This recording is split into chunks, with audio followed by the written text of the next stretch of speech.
In this video, I'll be showing you guys on how to connect your iPad to a Hisense TV.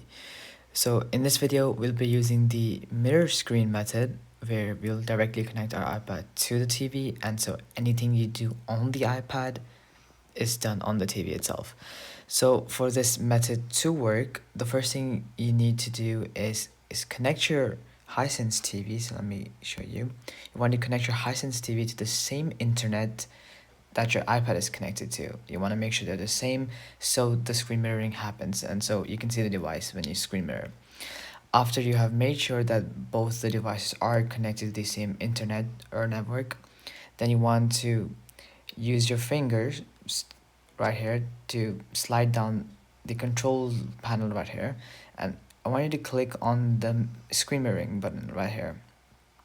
And once you wait a little bit, you can start to see the name of your Hisense TV right here, and you just want to click on it, and that would just go ahead and connect your iPad to your Hisense TV. It should look something like this, like that. So you can see here they clicked the screen mirroring option, and then you can see a bunch of options, and you should see your Hisense TV option there as well. And once that's done, you can see this happening. Your mobile will be directly connected to your TV, and everything you do on your mobile happens. This is connected. It shows everything you do on your mobile shows up on your TV screen. And well, that's how mirror screen works.